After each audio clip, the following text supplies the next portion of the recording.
I work for the Defense Intelligence Agency, Senior Analyst, Cyber Intelligence Division, TSSCI clearance, which basically means I know things most people aren't supposed to know. And no, I can't talk about it. Not to my friends, not even to my family. So, what do they think I do? They think I plan government travel. Yeah, a travel consultant. That's the line I use. It's vague enough to kill the conversation. Boring enough that no one pushes further. My sister Lena. She thinks I made the whole thing up. She tells people I'm some overpaid pencil pusher with a hero complex. She once joked that I probably write TSA manuals for a living. I wish it was that simple. But honestly, I stopped trying to explain years ago. You can't make someone respect what they refuse to understand. So when our family planned a long weekend at our old lake house in Michigan, no Wi-Fi, barely any signal, I thought it would be a nice quiet reset. A few days of disconnecting. No threat matrix. No digital espionage, just trees water and forced small talk with relatives I see once a year. I packed light, but I also packed the case. A secure briefcase locked by biometric ID, satellite-linked, issued by the DIA for field-level priority tasks. It's not exactly standard beach gear, but protocol is protocol. If something happened, and something always happens, I had to be ready. We arrived Friday afternoon.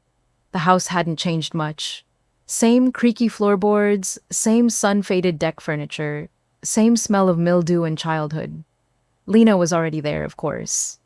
First to show up, last to let anything go. "You actually came," she said, arms crossed. I nodded. Surprised, she just shrugged.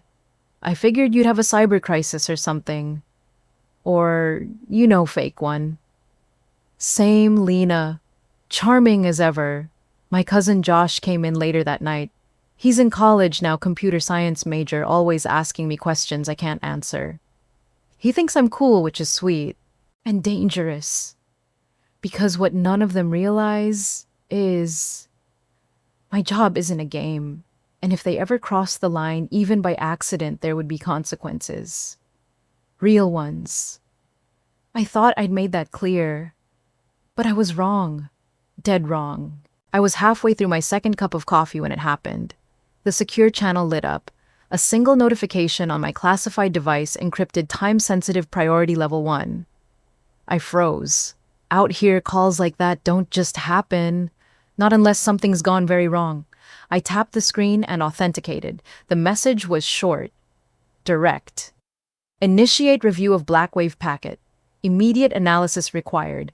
High threat probability. Power grid targets. Director Pierce. I didn't even have to think. I stood up, walked straight past Lena and Josh arguing about beer flavors in the kitchen, climbed the narrow attic stairs, and shut the door behind me. Hard. The attic had always been our quiet place growing up. Now, it was my classified workspace. I engaged the door lock. Manual override. Physical deadbolt. It wasn't a skiff, but it was close enough for the field. From my backpack, I pulled out the CAD, a portable classified access device. Looks like a thick, ugly laptop, but it's more secure than most government facilities. Biometric login, satellite link, encrypted storage, no room for mistakes. I sat down, typed in my codes, and opened the packet. 83 pages, labeled Blackwave, each one heavier than the last. Intercepted chatter, foreign-sourced malware, live indicators pointing to coordinated cyber attacks, multiple vectors aiming straight at the US power infrastructure. And not next year, not next month, now. No one outside the intel community understands how fast these things move. It's not like in the movies where there's always time to stop the bad guy with seconds to spare. In real life, if you don't connect the dots in time, cities go dark, hospitals shut down, people die, and you carry that forever. So I worked. Every second mattered. I ran comparisons, matched anomaly signatures, checked cross-agency metadata. Chatter confirmed suspected foreign state involvement. This wasn't some bored teenager hacking from his mom's basement.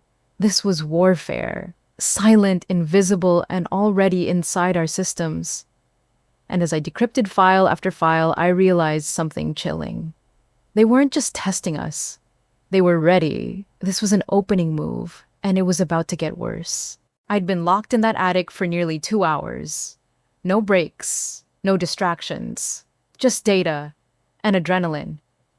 I was halfway through tracing a payload origin, possibly routed through a compromised Lithuanian telecom node, when I heard it. Knock, knock. Then Lena's voice through the door. "Hey, Natalie, it's game night. You seriously skipping the only fun part of this trip?" I closed my eyes, took a breath. I didn't want to snap. "I can't right now," I said, steady but firm. "I'm working." There was a pause, then a sarcastic laugh. "Of course you are. You fly halfway across the country for family time and you're still doing your top secret ultra boring fake job." I didn't answer. I couldn't. The silence on the other side stretched for a beat too long, then her footsteps faded. 15 seconds later, Josh texted me, "Can I bring you a beer? Or pizza? Or both?" He meant well, he always did. I ignored it. I kept working. The intel was evolving. Packet revisions were coming in real-time updates. There were new targets: Atlanta, St. Louis, San Diego. Suddenly the lights flickered. Just once. Maybe it was nothing. Or maybe it was already starting. I gripped the edge of the desk, heart pounding. Then I heard it again. A second knock. Lighter, more hesitant. Not Josh this time. "I know you can't talk about stuff, but I kinda saw your screen earlier when you opened the case. Looked serious. Are we in danger?" I swallowed hard. Josh listened to me. "Please, I know you're curious, but I need you to trust me and stay out of it. Don't ask questions. Don't come in. Don't touch anything." Another pause. Then, "Okay. Yeah, sorry, I just wanted to help." I waited, listening until I was sure he was gone. Then I double-checked the CAD, made sure everything was still encrypted, still locked down, still mine.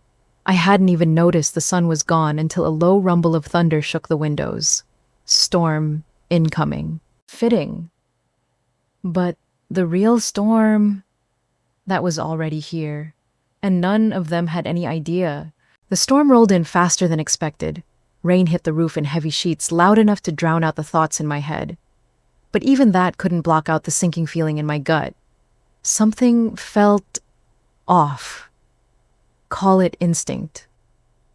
Or maybe just paranoia that comes with the job. Either way, it wouldn't let go. I saved my progress, secured the CAD with biometric lock, then stood up to stretch. My spine cracked. My legs were numb. I hadn't eaten since noon. I cracked the attic window for air. Big mistake. Just as lightning lit up the lake through the trees, I remembered something that made my stomach drop. I didn't re-engage the deadbolt after Josh knocked. I rushed to the door. Sure enough, it was unlocked. Wide open, actually. I ran downstairs, taking the steps 2 at a time, and there in the living room was my worst nightmare.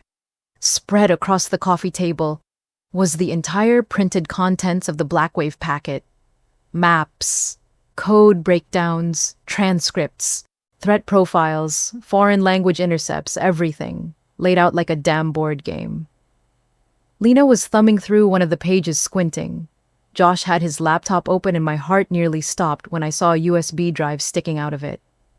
Uncle Peter was sipping whiskey, leaned back, reading one of the top-level overviews like it was a newspaper article. I couldn't breathe. "What is this?" They all looked up. "Oh, hey," Lena said like it was no big deal. "We were bored.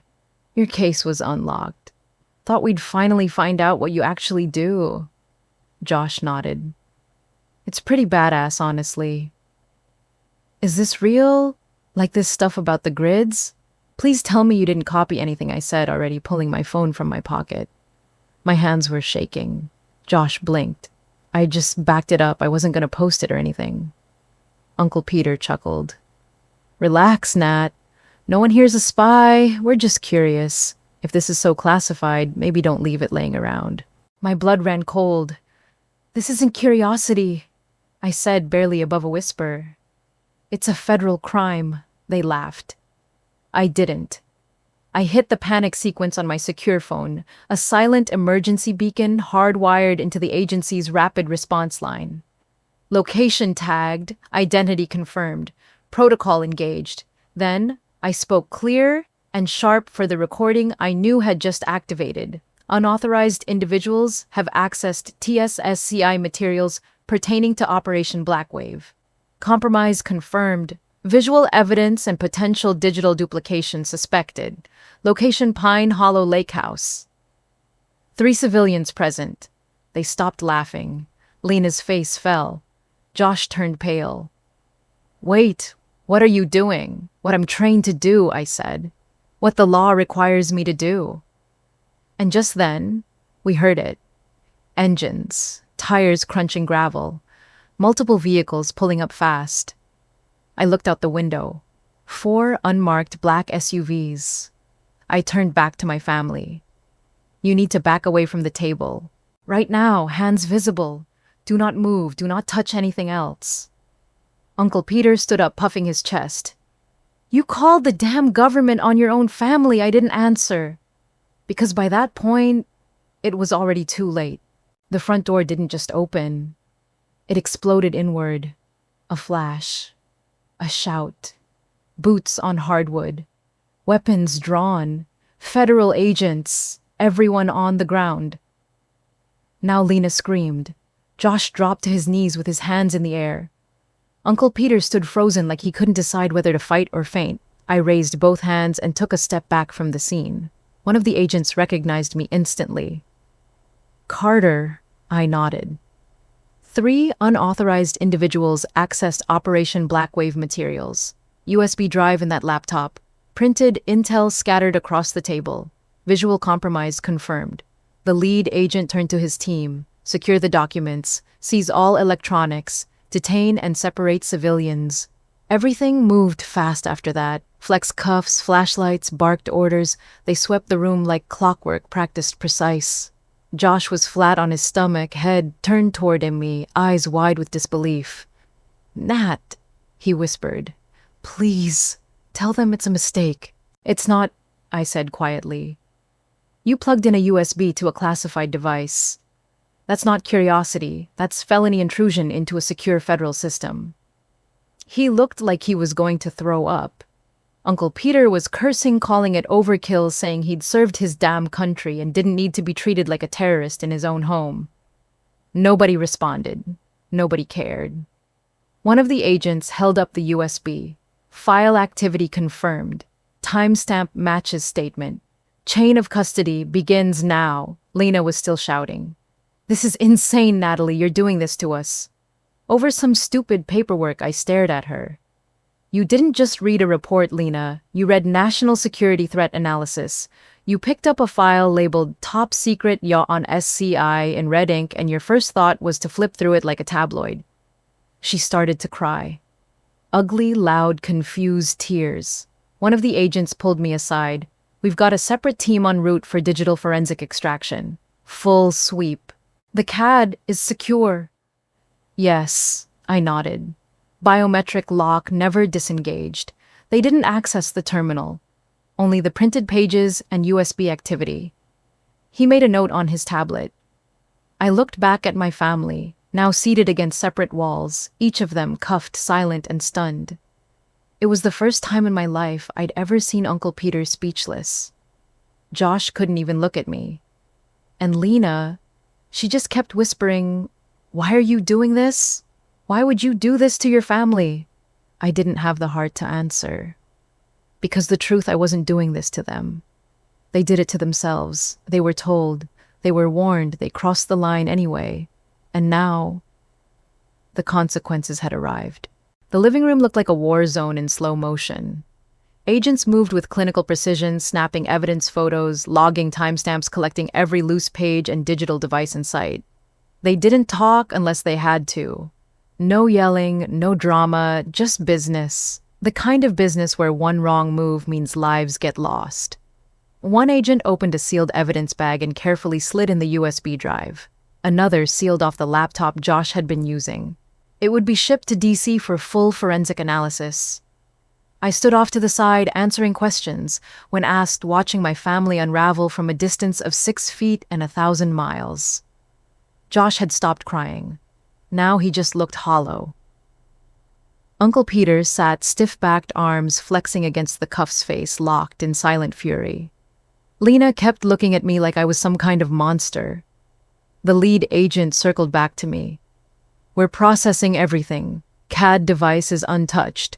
Your internal report says this was preventable." I hesitated. "Yes and no," I said. "They were warned. Repeatedly. But I failed to re-engage the lock when I left the room. That's on me. The breach happened during that window." He gave me a slow nod. Acknowledged. "But the nature of the breach, this isn't minor." "I know." He stepped closer, voice low. "You understand what comes next, right?" I nodded. "They're going to be arrested."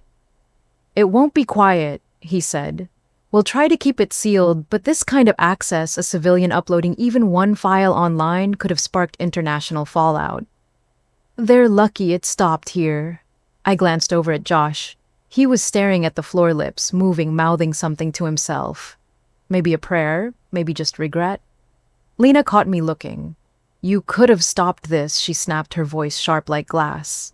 "You could have just shut it all down, said it was nothing. But you wanted this. You wanted to feel important." I didn't respond, not because I didn't have an answer, but because there was no answer she'd ever accept. The truth doesn't matter when someone's already decided to hate you for telling it. Outside, another vehicle arrived. 2 more federal agents stepped inside one of them, holding a hard-shell transport case. The lead agent turned to me again. "You're officially relieved from site command. We'll finish collection and initiate the arrest transfers. Do you want to ride back to DC tonight?" "No," I said quietly. "I'll stay behind. Close the cabin up." He gave me a look, half respect, half pity. "Understood. And for what it's worth, you followed protocol exactly. We've seen a lot worse." I looked past him to my family, still cuffed, still silent. But in their eyes, I saw it. They didn't think I'd saved anything. To them, I just destroyed everything. The cabin was quiet after they left. Just rain tapping on the windows and the hum of silence after everything's been taken. The agents loaded my family into separate SUVs. No handcuffs in front, no talking, no goodbyes. Josh turned to look at me once before the door shut. He didn't say anything. He didn't have to. That night, I sat alone in the attic, surrounded by empty chairs, coffee stains, and the ghost of what used to be a family vacation. I didn't sleep. I waited for the call that always comes next. It came at 6:04 a.m., Director Pierce. "Direct line. Carter, I've been briefed." "You did the right thing." I didn't say anything. "There'll be fallout," he continued. "Legal, personal, maybe even political, depending on how loud the lawyers get. But protocol was followed. You're covered." I wanted to thank him, but the words wouldn't come, because nothing about this felt like a win. The legal process started fast. Federal charges were filed within 48 hours. Unauthorized access to classified materials, intentional interference with an active intelligence operation, unlawful duplication of secure documents. Josh's USB drive sealed his fate. The court offered plea deals they almost always do in cases like this. Josh pled guilty to unauthorized reproduction of classified data. 18 months in federal prison, 3 years supervised release. He was 22. Lena and Uncle Peter both took misdemeanor pleas. Fines, probation, mandatory federal security re-education. But none of that mattered to them, because to them the real sentence was me. I was the one who put them through this, the one who called the feds instead of just being normal for once. It spread through the extended family like wildfire. Phone calls stopped. Group chats went quiet. My name became something people whispered at weddings and didn't invite to funerals. Amanda, my cousin on Dad's side, texted me once. "You really turned on your own blood for a job." I never replied. Because this wasn't about the job. It was about the oath, the one I signed, the one I believed in. And if protecting national security makes me the villain at Thanksgiving, then so be it. Because I know what was in that packet. And they don't. They never will. 3 weeks after the arrest, the DIA completed their internal investigation. I was cleared. No disciplinary action. No security downgrade. In fact, they called my response exemplary. I sat across from Director Pierce in his office when he told me. Operational integrity held. Chain of custody preserved. Rapid response executed flawlessly. Then, he looked at me. Really looked at me. But, how are you holding up? I wanted to say I was fine. But I wasn't. Not really. My family won't speak to me, I said. I've been cut out of everything. Birthdays, holidays, even my dad's retirement party. Pierce nodded slowly. I get it. But let me be blunt, if you'd done anything less, you wouldn't be sitting in this chair. You'd be facing charges of your own. I know. And for what it's worth, he added, you saved something a lot bigger than a dinner invitation. I didn't say it, but part of me still wondered if it was worth the trade. The DIA restricted my clearance for remote operations after that. No more field access outside secured facilities. It made sense, but it felt like a punishment anyway. Still, I threw myself into work. Maybe because I had nothing else. 6 months after the breach, I was promoted lead threat analyst. Bigger missions, more oversight, more secrets I couldn't tell anyone. My career had never looked better. My personal life didn't exist. No messages from Lena. Josh was still inside. Uncle Peter never responded to the letter I sent, not that I expected him to. Even my mother, she sent one message through her lawyer. A typed letter. One sentence, you chose the government over your family. I hope you sleep well. I did sleep, but not always well. Because guilt doesn't always come in the form of doubt. Sometimes it shows up as silence and stays there. Heavy, permanent, unmoving. A year later, Josh was released from federal prison. I drove up to the halfway house alone. No family waiting. No welcome home banners. Just me and the weight of everything between us. He looked different, thinner, older, but when he saw me, he didn't look away. He walked over and hugged me, tight. Thanks for coming, he said quietly.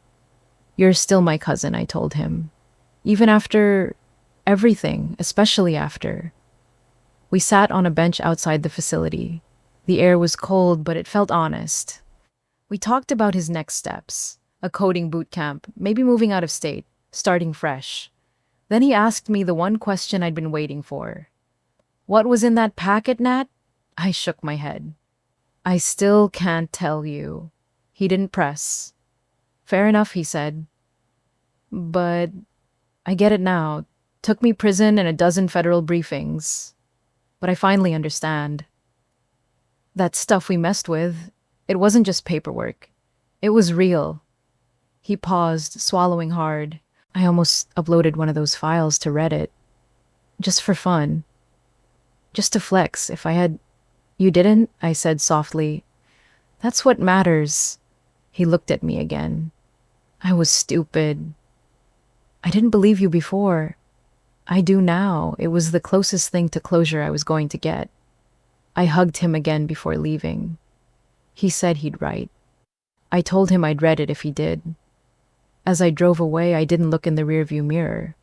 Some things you have to leave behind. A few weeks later, I received a sealed envelope marked Eyes Only. Inside was a certificate.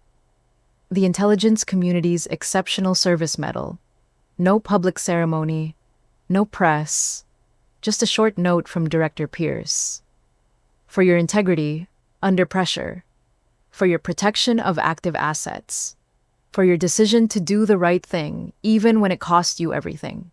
I keep it locked away now in a safe no one else can open. Like everything else in my life, it's something I can't explain. Can't share. My family still doesn't speak to me. Lena never responded. Uncle Peter moved to Arizona. My mom, I haven't heard a word. Amanda, the one cousin who used to understand me best, sent a final message last Christmas. Hope your job was worth it.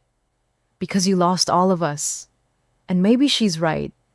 Maybe I did. But I also know what was in the Blackwave packet. I know what we stopped. 3 coordinated cyber attacks aimed at crippling power across the East Coast. Hospitals, airports, water systems, all targets. We traced it, blocked it, intercepted the final payloads. 42 people were arrested, 5 foreign operatives deported, 3 of our own undercover agents saved. All of it because the intel stayed secure, because I didn't flinch. So when people ask me if I regret it, if I do it differently, knowing what it would cost, I think about that attic.